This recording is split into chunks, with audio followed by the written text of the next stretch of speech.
Okay, so we're going to use a function on our calculator. There is a formula for this, and do I have it written down? Yeah, I wrote it down.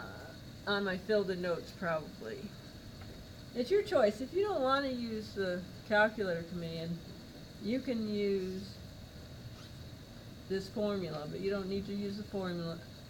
It's the critical value times the square root of p hat times q hat divided by n. That's all under the square root, where q hat is 1 minus p hat. P and Q are the sample proportion of, P is sample proportion for successes, Q is sample proportion for failures. It's just like binomial, there's either success or failure, that's it, two outcomes. So in these problems, you either like the president or you don't for approval ratings, or we did a confidence interval. This is proportion. So Twitter, you either know what Twitter is or you don't. If you can't read that, it's, maybe I can write it bigger for you. It is, if you don't have to do it this way, but E equals the critical value times the square root of p hat times q hat divided by the sample size, n, where q hat equals 1 minus p hat. And then once you find E, you know p hat, you're going to find your confidence interval the way we did up there. P hat minus E is less than P hat plus E. Those are the formulas. If you click help me solve this or view an example in my stat lab, they're probably going to take you through the formulas. What? Are you looking for it on your calculator? Okay, we're going to go over that. Okay. Okay, so which way do you want to do it? We're going to use one prop z in on the calculator, and we're going to show you an example. So did you all write down, if you wanted this formula, you wrote it down, you don't need to use this formula. Instead of using the formula, you're going to use one prop z in on the calculator, and then it's going to give you an interval, lower, upper, for an answer. And if you need to find E, you're going to use upper minus lower divided by 2. So you never need to use this formula unless you want to. But you have to have your notes next to you when you're doing my stat lab, because they're going to show you with this formula probably. Or they'll say use your calculator and not show you how to do it. But they do have a calculator tutorial and everything in there. But, and then this was finding p hat minus E less than p hat plus E. This is the way we did it. We had to do it before. Now, we have a calculator that has this on it. We're going to use that to solve this problem. So, in USA Today survey, 20.8% of 144 respondents said that they aspired to have their boss's job. Thank you. So what did you do with the key? Oh, I put it Under my door. No, I put it in the email. Oh, you locked the door. Thank you. Sorry.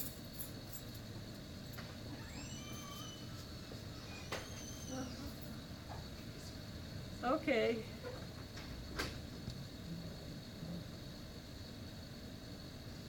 Oh, she thought maybe I needed my iPad. Okay, so now I could use my iPad too. That's all right. All right, so you have to identify what the problem's giving to you. And is this a mean or a proportion? So instead of going to the next slide, I'm just going to show you this. We're just going to try to work this. So p hat, this is a percent, and it's a sample proportion. So it's p hat. It's not x. So p hat is 20.8%, which is 0.208. What's the 144? That's our sample size, n.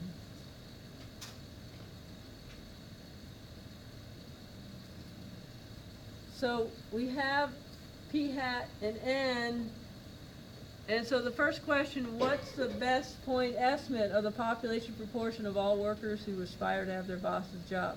It's given to us in the problem that, and I want you to write it with the symbol, the point estimate is p hat equals 0.208, or you could write it as a percent, it's fine.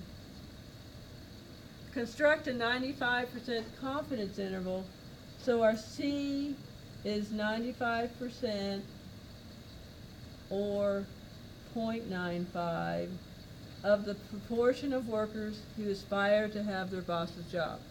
So let's go to 1 prop Z interval prop. That's down, it's under second. Let's go to it on the calculator.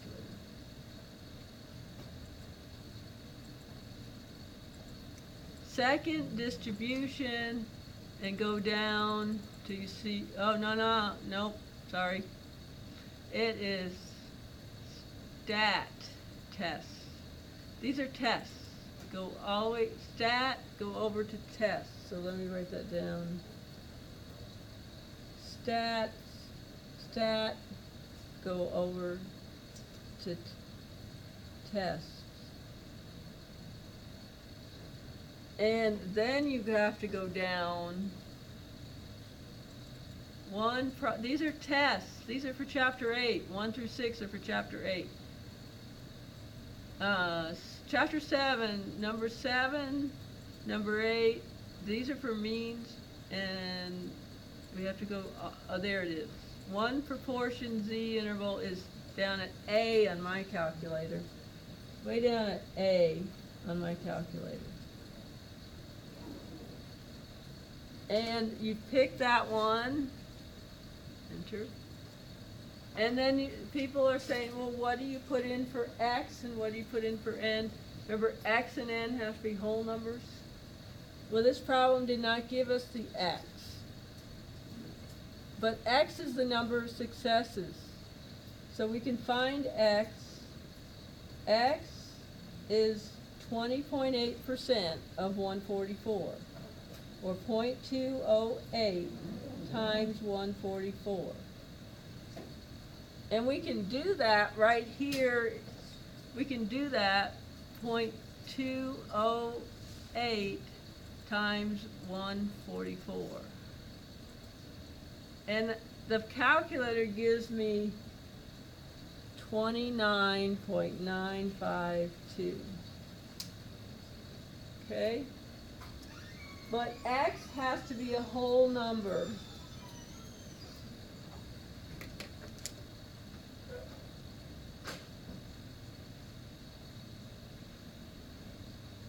So we round to the nearest whole number.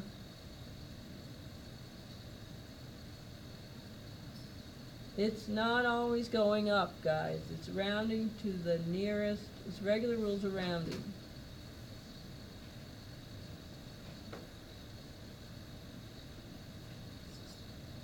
So that's X equals 30. So we have to use 30. If you try to use 29.952, it's going to give us an error. We put 144, I'm going to show you that. Confidence level, you can put 0.95 or just 95. And if we hit calculate, it's going to say quit domain. If you get this error, maybe you didn't put a whole number in for X. X has to be a whole number. So I go back in to my test, and it will have saved my previous data so I don't have to retype it. Hit enter. You have to put 30 here, and then go down and hit calculate. Any questions about what to put in the calculator? Hit calculate. Here's what it gives you. It gives us the p-hat, which is about 20.8%. It gives us, the calculator gives us that the answer is at the first thing. The answer is this, 0.142, but I want, comma 0.275. I'm rounding to 3 places. But I have to write it with a P in the middle. It's a proportion. 0.275 and 0.142. That's our answer. It's a proportion. Let's go ahead and show you the slides now, I guess. Get the calculator out of the way. So was everybody able to put that in their calculator and get the right answers? Because you need to do that. This is much easier than using that formula. But you guys that had me for 1710, yes, I know you can use formulas. The other person that had, do you have me for 1710? You did. No. Yeah, it was for coming on. Yeah, you did. You may know how to put things in formulas, but you can use this. It's much easier to use the calculator command. What does that calculator command do? When you enter those values in, it puts the right numbers into the formula and works it for you. That's what it's doing in the background. Okay, so that's our answer. We'll go through, I didn't show you the slideshow because it was going to start showing the answers before I worked it. But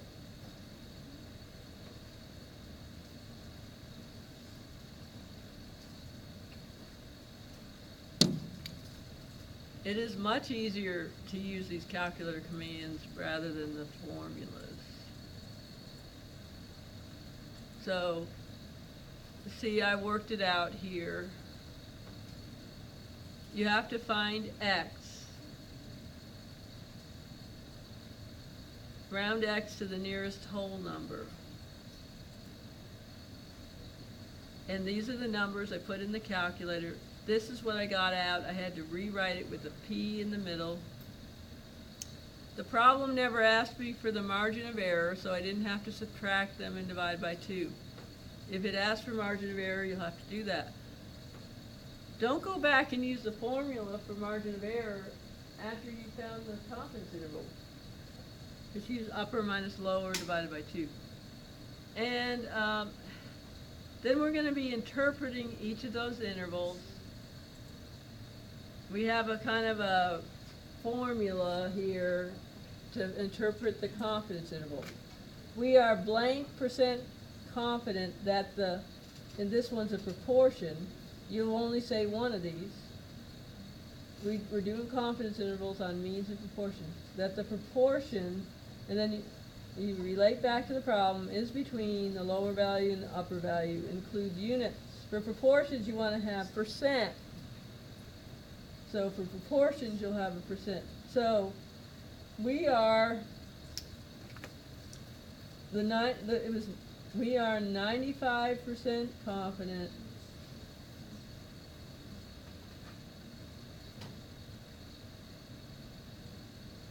and you can see that you can say population proportion, or you can say population here, proportion,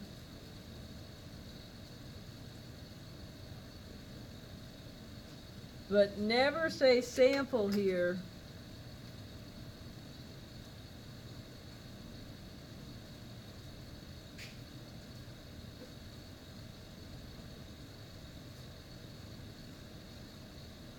Never say sample. We know exactly what the sample was. The sample was exactly 20.8%. We are 95% confident that the population proportion of of people that wanted their boss's job, of workers who wanted their boss's job. I'm using that instead of aspired.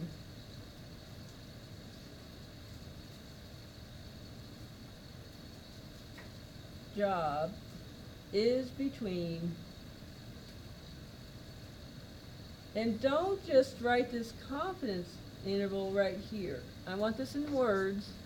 You want to write it in percent proportions. 14.2% and 27.5%. So my units for proportion are percent. My units for means will be whatever we're talking about. We're talking about, you know, we'll do examples like that. Birth weights, grams. So we'll have the units for proportions were percent. And that's the kind of the how we write it.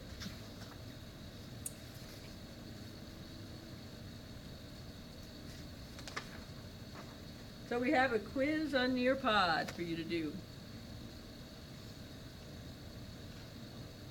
Did you finish writing that? Do you have to go leave or what? You're just throwing away your trash. All right, I thought you were leaving. Oh, okay, so this is the quiz. So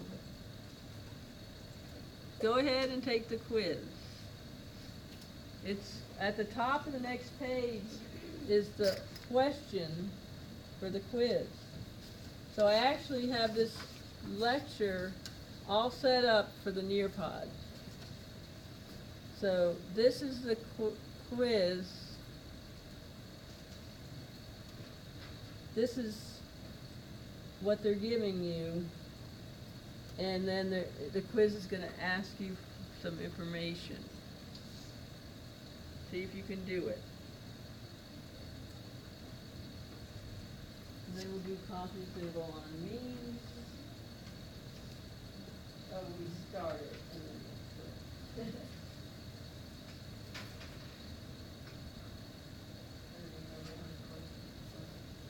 Oh, this is a pretty simple quiz.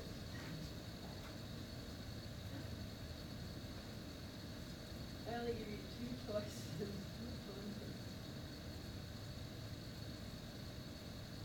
Use your one proportion Z interval to see which number you get. Oh, which way do you put it? Do I write the lower number on the left? Yeah. Smaller number. But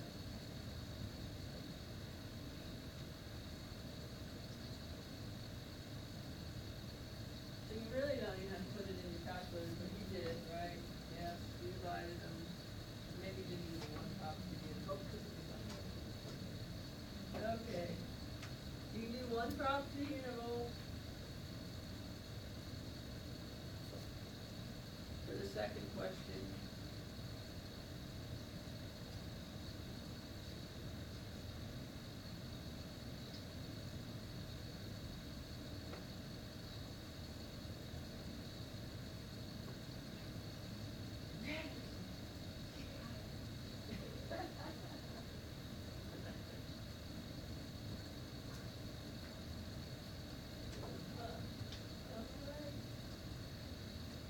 Yeah, we already know exactly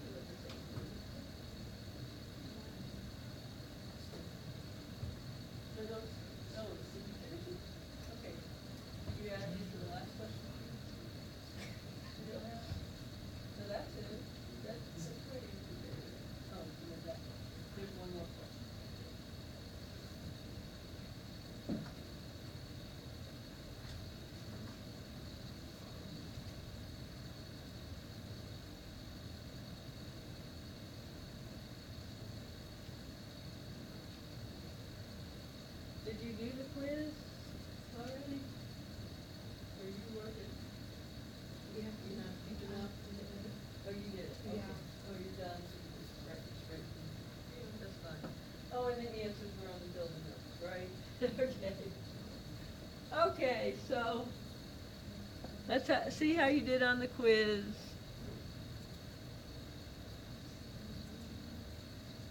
Your score, all right.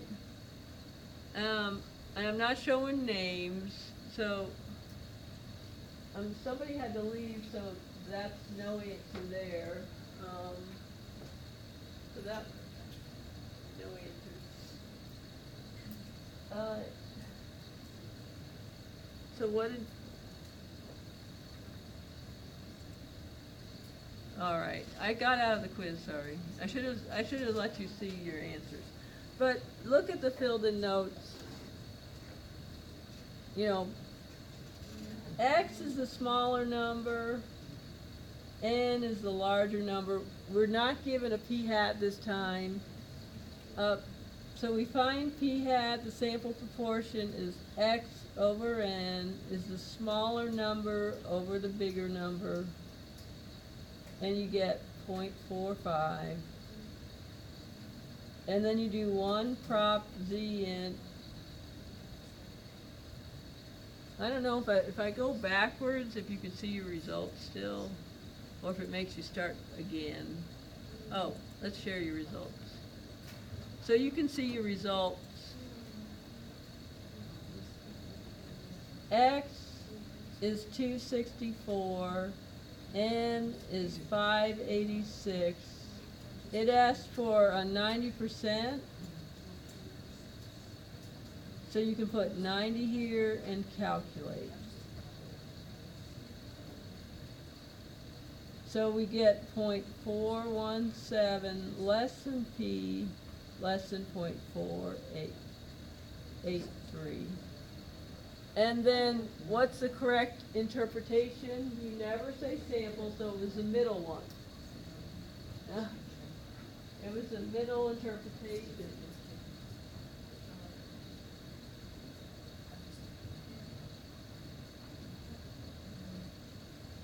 Look, you got 100% correct. Two choices. Well, this is to boost your confidence. Yeah. Okay. Two choices and the answers are on the filled-in notes. Oh gosh. Okay. And so, all right. So we're going to just start on confidence intervals on the mean, and then we'll finish that next time. So we're going to continue. So if you're not getting these that simple quiz, then you better be paying attention. I don't know how you missed that. And I recorded that. All right, so let's look back at the slideshow.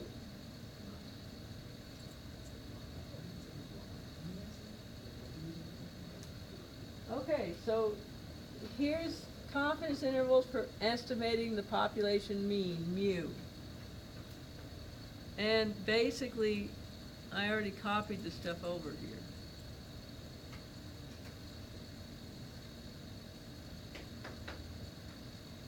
If we know sigma, we use z interval for a mean. If we don't know sigma, we use t interval.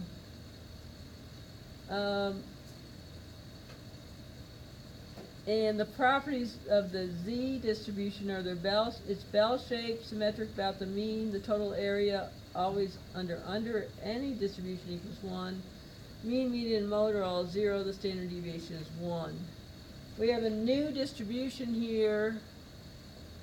If we only know S, it's called the t distribution. It's bell-shaped and symmetric about the mean. When we just define something else called degrees of freedom, we abbreviate that DF is sample size minus 1. The total area under the curve equals 1 because it's a distribution. The mean, median, mode are all at 0. The standard deviation is slightly more than 1. As degrees of freedom increase, or as n increases, the t distribution approaches the standard normal distribution. That's the z distribution. standard normal was Z with mu equals 0, sigma equals 1. Okay? As degrees of freedom increase. So let's just work a problem.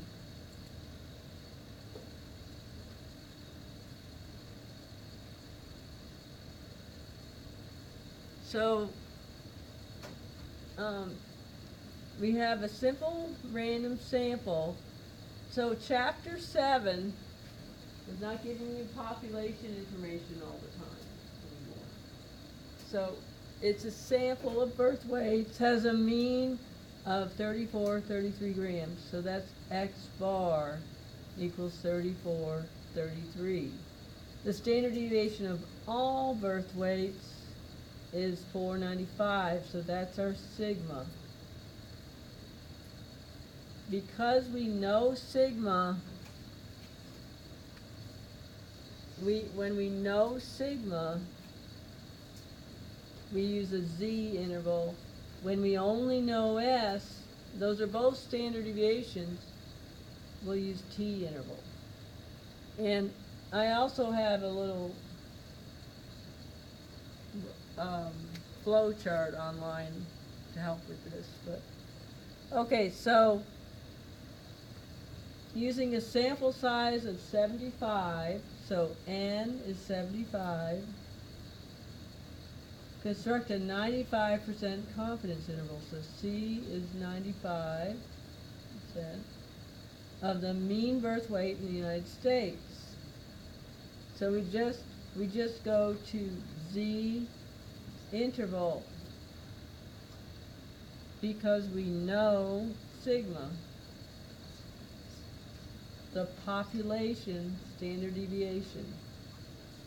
Now, suppose you want to do it by the formula, which you don't have to do it by the formula.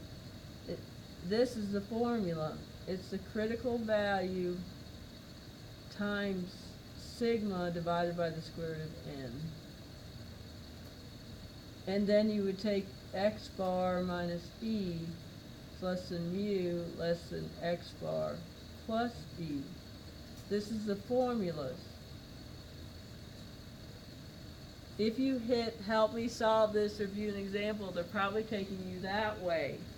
You can get really confused because in class I'm doing Z interval and they're making you do the formula. But it's the same thing, but have your notes next to you.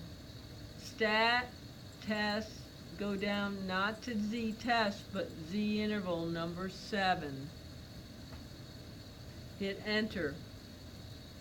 We don't have a list of data, so you're going to have stats chosen. That should be highlighted. If stats is not highlighted, say data was highlighted, here's what it looks like. It is asking for lists and frequencies. No, we don't have a list of data, so we choose stats. And because we did Z interval, it's asking for sigma. Sigma was 495, so we type that in. X bar, it's asking for X bar, that's 33. That's the point estimate. N is 75. Our confidence level is 95. We can either put 0.95 or just 95 and calculate. And it gives us an answer, so we need to write that with the correct symbol in the middle. So it's 3321 less than mu less than 3545. If I asked for E, the margin of error, you would subtract these and divide by 2. If I asked for, no, we already have X bar given to us, so I'm not going to ask for, if I asked for the point estimate, you'd write this. This is the point estimate. Okay? That's our calculator. Since we know sigma, we're going to use z interval.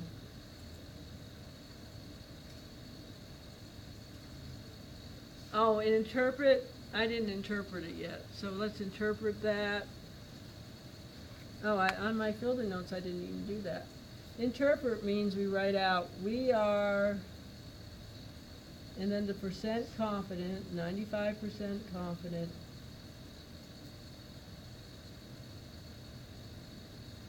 We're just going to finish this page and quit. We are 95% confident that the population mean, or you could just write mean, or the mean of all birth weights for the United States, of birth weights in terms of the problem. It's about birth weights in the U.S. is between 3321 and 3545 grams. That's our units. Problem gave us the units. I had to make it smaller so you could see the whole thing. That's how you interpret your interval. Okay, and we're going to do this last example and quit for today.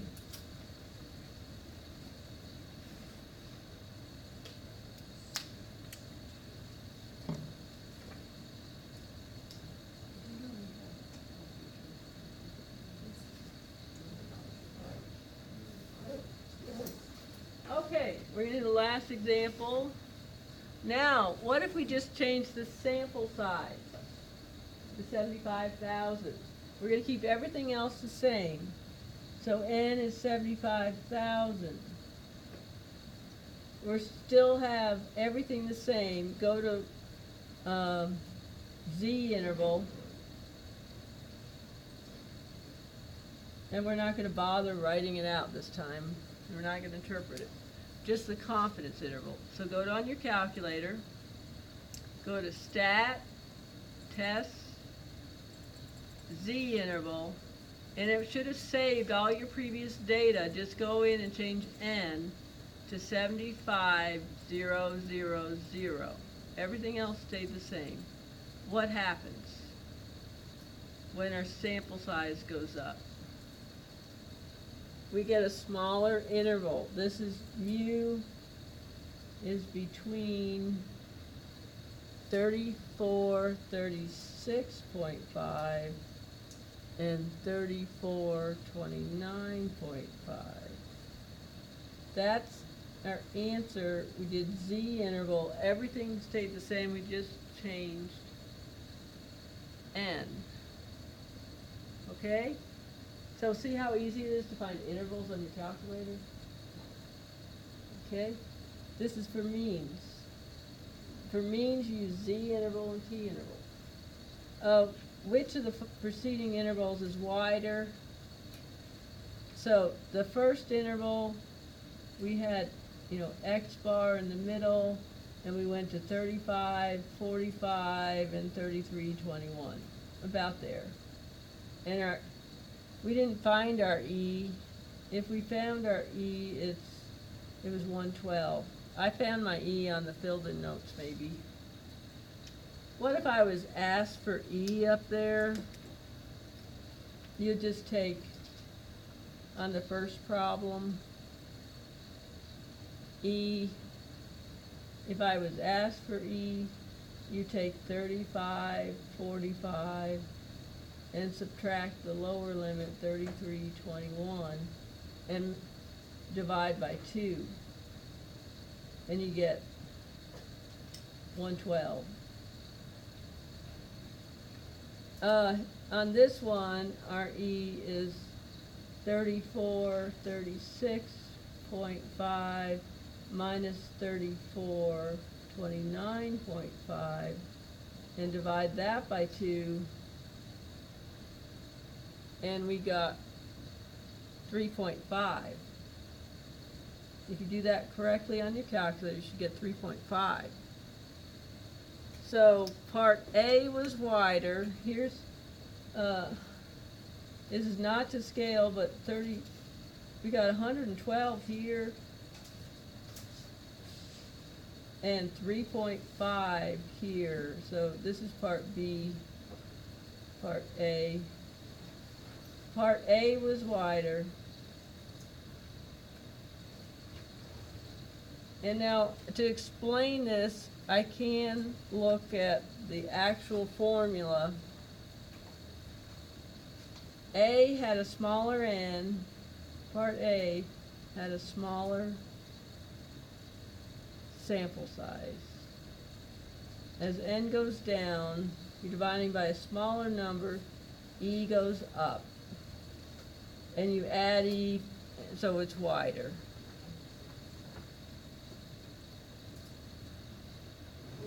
Okay, and we'll stop there.